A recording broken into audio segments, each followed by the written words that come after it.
So now let's start by welcoming Madam Mamta from India.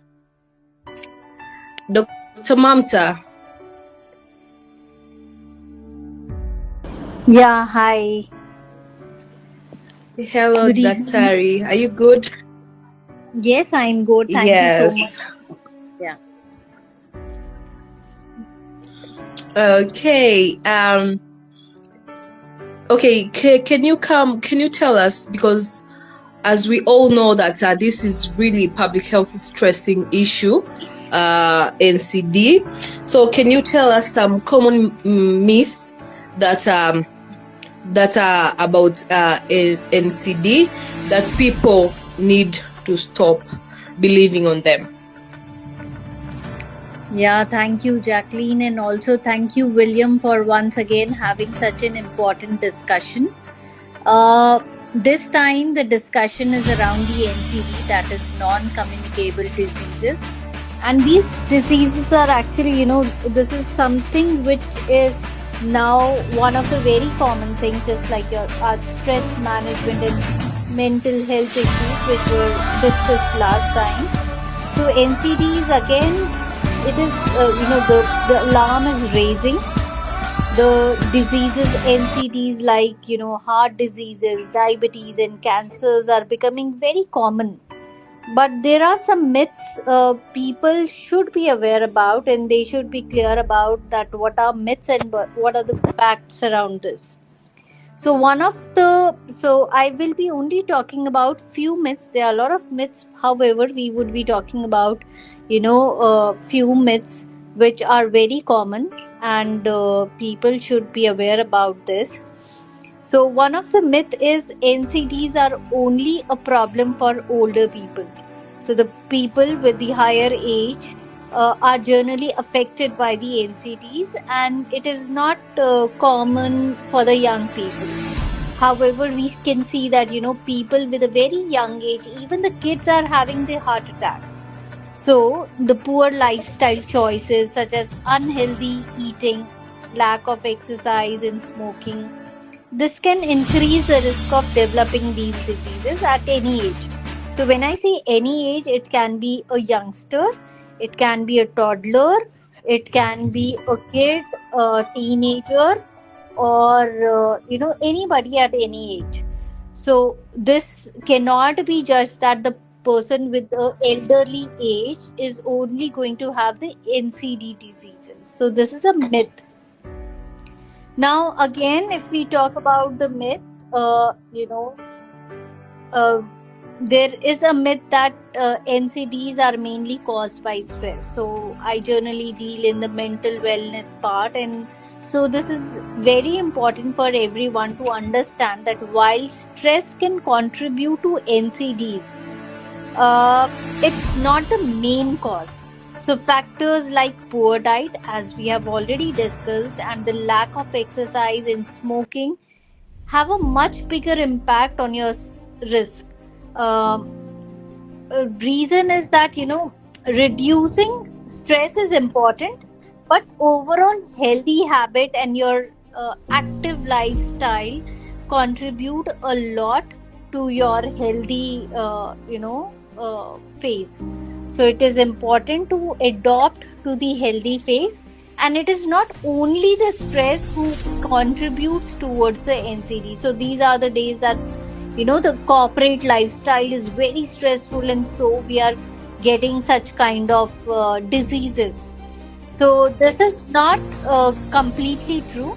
There are a lot of contributing factors towards it. Now there is also one of the myth, which is like NCDs can't be prevented. So again, many NCDs are preventable.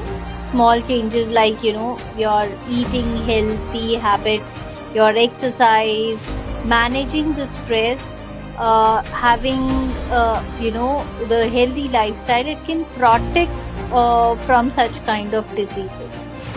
So these all can be controlled. In fact, up to 80% of the heart diseases and strokes and type 2 diabetes causes are preventable through just lifestyle changes.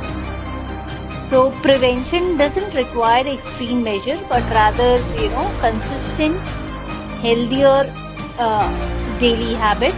These are the things which are required. Now, I will also, talk about some two myths at the end. These are also very, interesting myths. One of the myths is exercise is enough to prevent NCDs. So we generally, do exercise just thinking that if we are doing the exercise, nothing will happen to us. And diet doesn't matter because we are actually, burning the calories. So whatever we will eat, it is absolutely okay.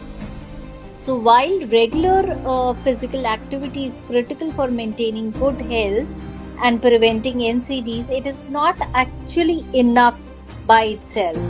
So diet plays an equal important role. So let's say eating a diet high in processed food, or maybe your refined sugars and unhealthy fats can still lead to conditions like diabetes, or maybe you can say that heart disease. Even if you exercise regularly, it can contribute to such kind of NCDs. So a balanced diet with plenty of fruits, vegetables, whole grains and lean protein is just as important for preventing NCDs as exercise.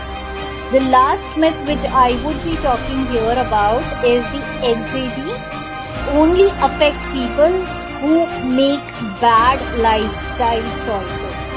So we generally talk that, since this person is not having a healthy lifestyle, he might, get into the trap of, fall into the trap of NCD. So yes, while unhealthy lifestyle choice like smoking, poor diet, or maybe lack of exercise are major risk factors, but some NCDs can occur even in people who make healthy choices. So there are cases wherein we have found that, people with a very healthy choices, they are not smoking, they are having, a good healthy diet, even they exercise, they are doing everything. Still, this NCD is attacking them. So the genetic predisposition, environment factors like pollutions, and even certain infections, these can also contribute to the development of NCDs. So a genetic and a hereditary thing can also contribute into it. And as we can understand and see that a global warming, and there are a lot of uh, environmental issues, factors which are also contributing to NCDs. So however, even in these cases, maintaining a healthy lifestyle can still reduce the severity or delay the onset